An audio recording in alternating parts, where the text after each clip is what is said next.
السلام علیکم پیارے بچوں، آج ہم کاروان اردو 8ویں جماعت کی کتاب سے سبق عظیم تابعی پڑھیں گے۔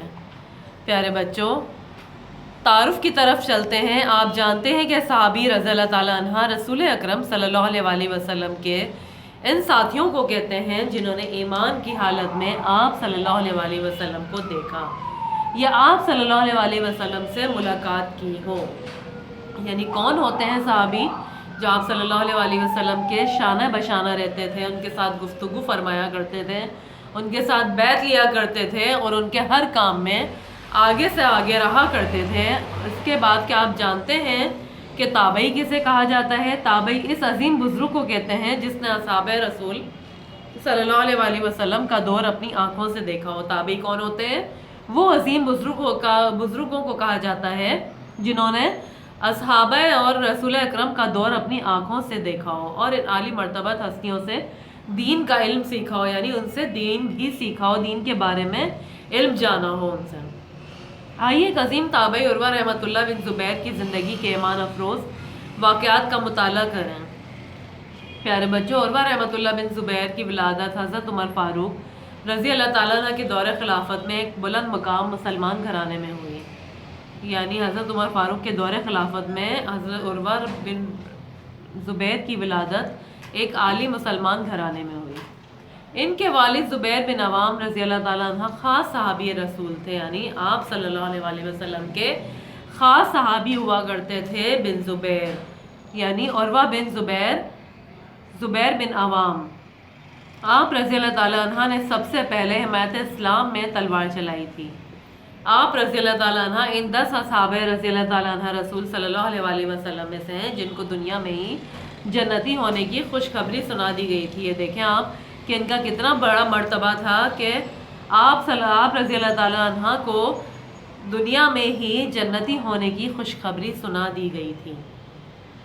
عروہ رحمۃ اللہ بن زبیر کی والدہ حضرت اسماء بنت حضرت ابو بکر رضی اللہ تعالیٰ عنہ، یعنی حضرت ابو بکر کی جو بیٹی تھی وہ عروہ رحمۃ اللہ علیہ کی والدہ تھی۔ نانا خلیفۃ الرسول، جو نانا تھے وہ خلیفۃ الرسول تھے، یار غار حضرت ابو بکر صدیق، یعنی حضرت ابو بکر صدیق جو تھے وہ نانا تھے۔ دادی رسول صلی اللہ علیہ وسلم کی پھپھی حضرت صفیہ رضی اللہ تعالیٰ عنہ بنت عبد المطلب ہے، یعنی حضرت عبد المطلب کی جو بیٹی تھیں وہ آپ کی دادی تھیں۔ خالہ ام المومنین حضرت عائشہ رضی اللہ تعالیٰ عنہ، خالہ جو تھیں وہ ام المومنین حضرت عائشہ رضی اللہ تعالیٰ عنہ تھی۔ عروہ رحمۃ اللہ نے خود کو علم کے لیے وقف کر دیا، یعنی علم کے لیے، علم سیکھنے کے لیے آپ نے اپنے آپ پر توجہ نہیں دی بلکہ علم کو توجہ دی اور اپنی زندگی کو سنوارنے کے لیے اپنی زندگی وقف کر لی۔ انہوں نے صحابہ کرام رضی اللہ تعالیٰ عنہ کی زندگی کو غنیمت جانا، یعنی آپ نے صحابہ کرام کی زندگی کو بہت اہم جانا اور ان کے گھروں میں حاضر ہونا، ان کے پیچھے نمازیں ادا کرنا اور ان کی مجالس میں شریک ہونا اپنا معمول بنا لیا۔ یہی وجہ تھی کہ آپ رحمۃ اللہ کا شمار مدینے کے ان 7 فقہ میں ہونے لگا جن کی طرف لوگ دینی معاملات کی تفہیم کے لیے جایا کرتے تھے۔ یعنی فقہ جو ہے بیٹا وہ علم جاننے والا، یعنی علم کو بہت گہرائی تک جاننے والا، جس نے کچھ سیکھا ہو اور لوگوں تک پہنچایا ہو۔ تفہیم کے لیے جایا کرتے تھے، تفہیم یعنی سمجھنا۔ عروہ رحمۃ اللہ نے علم کے ساتھ عمل کو بھی جمع کر رکھا تھا، یعنی کہ وہ صرف علم ہی نہیں سیکھتے تھے، وہ اس پر عمل بھی کیا کرتے تھے۔ دن کو روزے سے رہتے اور شب بھر نماز اور تلاوت قرآن پاک میں بسر کرتے۔ عروہ رحمۃ اللہ ہاتھ کے بہت بڑے سخی تھے۔ ہاتھ کا بڑا سخی ہونا یہ نہیں کہ ہاتھ کا بڑا سخی ہونا یہ ہے کہ جو اللہ تعالیٰ نے آپ کو صاحب حیثیت بنایا ہے، جو آپ کی حیثیت ہے، یعنی آپ کی جو استطاعت ہے اس کے حساب سے آپ اس کا 1/4 حصہ اللہ کے نیک بندوں میں، یعنی وہ لوگ جو مستحق ہیں، حقدار ہیں، ان کو آپ ادا کر سکیں بر وقت۔ ہاتھ کا سخی ہونا بیٹا یہ نہیں کہ آپ نے بس اچھے سے بات کر لی، آپ کسی سے مل لیے، یا آپ بہت پیسے والے ہیں اور اپنا پیسہ آپ نے سیو کر رکھا ہے اور آپ کہتے ہیں کہ ہم بہت نیک ہیں اور اچھے انسان ہیں۔ تو بیٹا نیکی تو اس میں شامل ہوتی ہے کہ آپ اللہ تعالیٰ کے نیک بندوں کی طرف بھی نظر ڈالیں۔ وہ بندے جو آپ سے اب ظاہر نہیں کرتے اپنی ضروریات، اللہ کو ہی پکارتے ہیں، آپ بھی اللہ تعالیٰ نے آپ کو اس قابل کیا ہے کہ آپ بھی ان کی طرف ذرا نظر ڈالیں اور ان کی ضروریات کو سمجھیں۔ ان کی سخاوت کے تذکرے میں بیان کیا گیا ہے کہ مدینے میں ان کا ایک بہت بڑا باغ تھا جس میں میٹھے پانی کا کنواں، سایہ دار درخت اور تناور کھجوریں ایک دلکش دلربا منظر پیش کرتی ہیں، یعنی دلکش دلربا، خوبصورت، اپنی طرف لبھانے والی، اپنی طرف مائل کرنے والی۔ سارا سال باغ کے ارد گرد ایک حفاظتی باڑ لگایا رکھتے ہیں تاکہ جانور اور چھوٹے بچے اس میں داخل نہ ہو سکیں۔ جب کھجوریں پکنے کے قریب پہنچتی اور لوگ انہیں دیکھتے تو دل میں انہیں حاصل کرنے کا خیال آنے لگتا، تو عروہ رحمۃ اللہ اس حفاظتی باڑ کو مختلف جگہوں سے توڑ ڈالتے تاکہ وہاں سے لوگ اندر داخل ہو سکیں۔ باغ کے قریب سے گزرنے والے اس میں داخل ہوتے، جتنا چاہتے پھل کھاتے اور جس قدر چاہتے اپنے ساتھ لے جاتے۔ یہ ان کی سخاوت تھی۔ جو ابھی ہم نے بات کی کہ دیہات کے بہت بڑے سخی تھے، تو بیٹا یہ سخی ہونے کی اعلیٰ مثال ہے یہ کہ وہ اپنے باغ سے لوگوں کو استفادہ کیا کرتے تھے، یعنی لوگوں کو فائدہ دیا کرتے تھے۔ ولید بن عبد الملک کی خلافت کا دور تھا۔ اللہ نے چاہا کہ عروہ رحمۃ اللہ کی ایسی آزمائش کی جائے جس میں صرف وہی لوگ ثابت قدم رہ سکتے ہیں جن کے دل ایمان کی نعمت سے آباد اور یقین کی دولت سے مالا مال ہوں۔ آزمائش آپ سب جانتے ہیں اور یہ آپ کو پتہ ہونا چاہیے بیٹا کہ آزمائش صرف انہی کے لیے ہوتی ہے جو اللہ تعالیٰ کو بہت دل سے پکارتے ہیں اور کامل یقین رکھتے ہیں۔ آزمائش ہر انسان کے لیے نہیں ہوتی۔ ایسے ہی ان میں سے جو آزمائش اللہ تعالیٰ نے جن کو آزمائش کے لیے چنا، ان میں سے ایک عروہ رحمۃ اللہ علیہ تھے۔ ہوا یوں کہ خلیفہ وقت نے عروہ رحمۃ اللہ کو ملاقات کے لیے دارالحکومت دمشق آنے کی دعوت دی۔ عروہ رحمۃ اللہ نے دعوت قبول کر لی اور جاتے ہوئے اپنے بڑے بیٹے کو بھی ساتھ لے لیا۔ خلیفہ کے پاس پہنچے تو اس نے عظیم الشان استقبال کیا۔ اس کی آمد کو باعث عزت و تکریم، یعنی عزت و وقار کا شرف دیا سمجھا اور انہیں کچھ دیر اپنے پاس ٹھہرانے کے لیے اصرار کیا، یعنی انہوں نے آپ سے کہا کہ آپ کچھ دیر ہمیں ٹائم دیں، ہمارے ساتھ بیٹھیں۔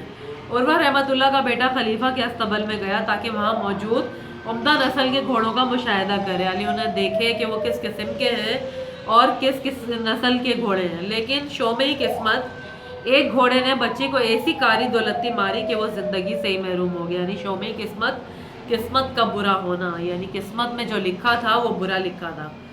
ایسی کاری ماری، یعنی ایسی جو گھوڑے نے پیچھے سے، آپ نے دیکھا ہے اکثر جانور حملہ کر دیتے ہیں، ایسی ٹانگ مارتے ہیں کہ وہ زخمی کر دیتے ہیں، لیکن بری قسمت سے گھوڑے کی دولتی لگنے سے عروہ رحمۃ اللہ علیہ کے جو بیٹے تھے، جو صاحبزادے تھے، وہ زندگی سے محروم ہو گئے۔ اب چلتے ہیں بیٹا،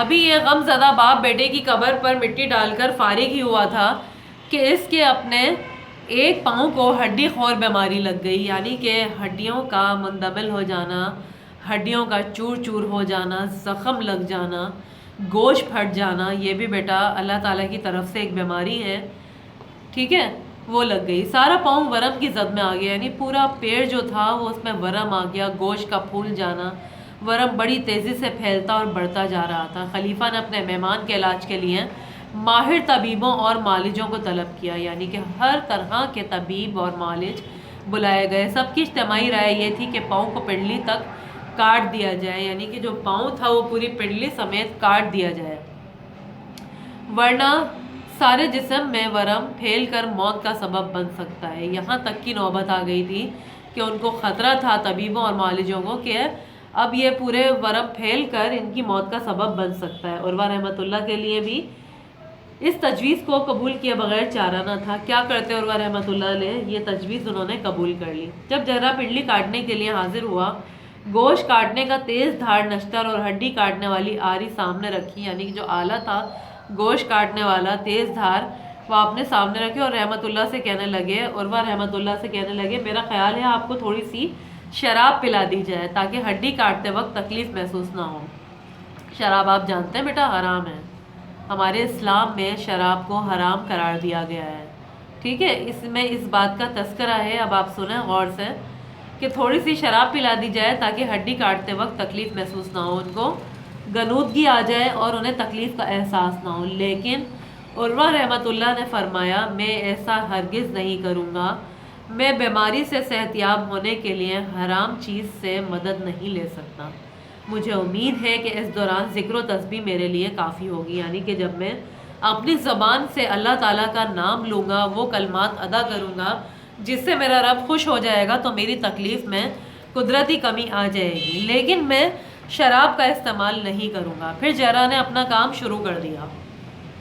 عروہ رحمۃ اللہ تحلیل و تکبیر میں مشغول رہے۔ تحلیل و تکبیر یعنی بیٹا اللہ تعالیٰ کی وحدانیت کو ظاہر کرنا، یعنی وہ کلمات ادا کرنا جس سے اللہ تعالیٰ کی خوشنودی حاصل ہو۔ لا الہ الا اللہ محمد رسول اللہ کی جو تسبیح تھی اس میں مشغول رہے۔ لوہے کی کڑھائی میں تیل گرم کیا گیا تاکہ زخم سے بہنے والے خون کو بند کرنے اور زخم کو منتقل کرنے کے لیے ٹانگ کے اس حصے کو داغا جائے۔ داغنا یعنی لوہا گرم کر کر جو ضرب لگائی جاتی تھی اسے داغنا کہا جاتا ہے۔ جب داغنے کا عمل کیا گیا تب آپ رحمت اللہ پر طویل بے ہوشی طاری ہو گئی۔ لمبے ٹائم تک وہ بے ہوش رہے، یعنی ہوش میں نہ تھے۔ اور اس رات آپ قرآن کا اتنا حصہ نماز میں تلاوت نہ کر سکے جتنا معمولاً کیا کرتے تھے۔ جو عروہ رحمت اللہ روز قرآن پاک کی تلاوت کیا کرتے تھے، وہ اس بے ہوشی کی وجہ سے، اس زخم کی وجہ سے نماز میں تلاوت نہ کر سکے جو معمولاً کیا کرتے تھے۔ آغاز شباب سے لے کر، یعنی جوانی کی ابتدا سے لے کر وفات تک آپ رحمت اللہ کی زندگی کا یہ واحد واقعہ ہے جو آپ رحمت اللہ رات کو قیام نہ کر سکے، یعنی آپ ہر وقت اللہ تعالیٰ کی ذکر و تسبیح میں مصروف رہا کرتے تھے، لیکن تکلیف کے باعث آپ رات قیام نہ کر سکے، یعنی ٹھہر نہ سکے وہاں۔ جب ہوش میں آئے تو آپ نے اس کٹے ہوئے پاؤں کو منگوایا اور اسے الٹ پلٹ کرتے ہوئے کہنے لگے، یعنی کہ جو پنڈلی سے الگ ہو چکا تھا اس پیر کو منگوا کر آپ نے فرمایا، اس ذات کی قسم، یعنی اس ذات کیا، اللہ تعالیٰ کی قسم جس نے مجھے تیرے اوپر رات کے اندھیروں میں مساجد تک پہنچایا، یعنی اللہ تعالیٰ کی طرف لوٹنے کو انہوں نے زیادہ فوقیت دی۔ وہ ذات اس بات سے باخبر ہے کہ میں کبھی تیرے اوپر چل کر حرام کی طرف نہیں گیا، یعنی اللہ تعالیٰ سے فرماتے ہیں کہ مساجد میں جو غنودگی تھی اس میں بھی میں نے تجھے ہی یاد رکھا، میں حرام کی طرف نہیں لوٹا، اتنی تکلیف میں بھی غافل نہیں ہوا۔ آپ رحمت اللہ کو جب مدینہ منورہ لایا گیا، گھر میں داخل ہوئے تو سب سے پہلے گھر والوں سے مخاطب ہو کر فرمایا، تم جو کچھ دیکھ رہے ہو یہ ہرگز تمہیں غمناک نہ کرے۔ اللہ نے مجھے 4 بیٹے عطا کیے تھے، ان میں سے 1 لے لیا اور 3 میرے لیے چھوڑ دیے، پھر بھی اللہ کا شکر ہے۔ دیکھیں اللہ تعالیٰ کا وہ پھر بھی شکر ادا کر رہے ہیں، اتنی تکلیف سے گزرے لیکن یہ آزمائش بھی ان کے لیے باعث رحمت ثابت ہوئی۔ اس نے مجھے 2 ہاتھ اور 2 پاؤں عنایت فرمائے، ان میں سے 1 لے لیا اور 3 بچا لیے، اس پر بھی اللہ کا شکر ہے۔ یعنی وہ ہر حال میں اللہ تعالیٰ کا شکر ادا کرتے رہے، شکوہ نہیں کیا انہوں نے اپنی زبان سے اللہ تعالیٰ سے۔ اللہ کی قسم اگر اللہ نے مجھ سے تھوڑا سا چھینا ہے تو وہ بہت سا باقی چھوڑ دیا ہے، اگر ایک بار مجھے آزمائش میں ڈالا ہے تو ہزاروں بار مجھے عافیت میں رکھتا ہے، یعنی اللہ تعالیٰ نے مجھے بچایا بھی ہے، مجھ پر رحم بھی کیا ہے، پاؤں الگ ہونے کے باوجود اس نے میری زندگی میں اضافہ کیا، اس نے مجھے سانسیں بخشی، میں آج صحیح سلامت ہوں، یہ بھی اس کی مہربانی، اس کا کرم اور رحم ہے۔ عروہ رحمت اللہ بن زبیر رضی اللہ تعالیٰ عنہ نے 71 برس عمر پائی، یعنی 71 برس، جو خیر و بھلائی، تقوی اور پرہیزگاری سے لبریز تھی، یعنی کہ جو نیکی اور برائی سے بچنا ہوتا ہے اس سے بھری ہوئی زندگی تھی ان کی۔ جب ان کی موت کا وقت آیا تو آپ رحمت اللہ روزے سے تھے، یعنی جب موت کا وقت قریب آیا تو آپ اس وقت بھی روزے کی حالت میں تھے۔ اہل خانہ نے بڑا اصرار کیا، بہت کہا کہ روزہ افطار کر لیں، ٹائم ہو چکا ہے روزہ افطار کا، لیکن آپ رحمت اللہ نے انکار کر دیا۔ وہ اس دنیا میں روزہ کیسے افطار کر سکتے تھے؟ وہ تو حوض کوثر پر حوروں کے ہاتھوں چاندی کے آب خوروں میں افطاری کرنا چاہتے تھے، یعنی کہ وہ جنت کے حقدار تھے، انہیں معلوم تھا کہ جنت ہی نصیب ہوگی انہیں، اس لیے وہ حوض کوثر کے انتظار میں رہے کہ حوروں کے ہاتھوں چاندی کے آب خوروں میں، یعنی جو پانی کا پیالہ یا گلاس جسے کہا جاتا ہے وہ آب خور کہلاتا ہے، میں افطاری کرنا چاہتے تھے۔ اللہ تعالیٰ ہمیں بھی ایمان کی ایسی دولت عطا فرمائے، آمین، اور ان عظیم بزرگوں کے نقش قدم پر چلنے کی توفیق عطا فرمائے، آمین۔ بیٹا اب ہم چلتے ہیں ہماری سرگرمی کی طرف۔ سوالات ہیں۔ سوال نمبر 1 کہ تابعی رحمت اللہ اور صحابی میں کیا فرق ہے، یہ ابھی ہم نے پڑھا ہے، اس کا بھی جواب اسی میں ہے۔ سوال نمبر 2 ہے بیٹا آپ کو نوٹس کی صورت میں دیے جائیں گے تاکہ آپ اس کا یہ جو ہماری سرگرمی ہے، سوالات اور جوابات ہیں، آپ فیئر کاپی میں کر سکیں۔ نوٹس کی مدد سے میں آپ کو بتاؤں گی کہ آپ نے کس طریقے سے کرنا ہے۔ تابعی رحمت اللہ اور صحابی میں کیا فرق ہے، یہ آپ نے جواب دینا ہے اس کا۔ عروہ رحمۃ اللہ اپنے کھجوروں کے باغ کی حفاظتی باڑ کھجوریں پکنے کے زمانے میں کیوں توڑ ڈالتے تھے؟ پھر ہے اللہ تعالیٰ کن لوگوں کو آزمائش میں ڈالتے ہیں؟ یہ بھی ہم نے پڑھا ہے ابھی۔ پھر سوال ہے پنڈلی کاٹنے کے واقعے کو اپنے الفاظ میں تحریر کریں، یہ بھی ہم اپنے الفاظ میں تحریر کریں گے۔ عروہ بن زبیر کی سیرت کے مطالعے سے آپ نے کیا پیغام حاصل کیا؟ تحریر کیجیے، ابھی ہم نے پڑھا ہے اس میں کیا واقعہ ہے، اپنے الفاظ میں ہم لکھیں گے کیا پیغام دیا گیا ہے۔ عروہ بن زبیر کا سوانح خاکہ مرتب کیجیے، اس میں کچھ اہم باتیں لکھی ہوئی ہیں جس میں ہمیں اپنے الفاظ میں ایک خاکہ تیار کرنا ہے ان کی زندگی کے حوالے سے۔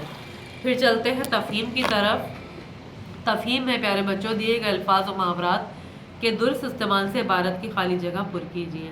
یہ ہمارے پاس ایک عبارت دی گئی ہے اور اس کے ہمارے پاس الفاظ بھی موجود ہیں جو ہمیں پڑھ کر جملے اس میں پر کرنے۔ پھر تفویض کار ہے کتابچے کی تیاری، یعنی کتاب کا ایک جو ہے کارکردگی ہے کتاب کی اپنی جماعت کے طلبہ کو 4 ٹولیوں میں تقسیم کیجیے اور 4 تابعین کو منتخب کیجیے، مطالعہ کر کے تابعین کی زندگی پر مختصر کتابچہ مرتب کیجیے، ان میں ان کا تعارف، سیرت کے اہم اوصاف اور واقعات تحریر کیجیے، بعد ازاں ہر ٹولی اپنے کتابچے کی نمائش کرے اور اہم نکات پڑھ کر سنائے۔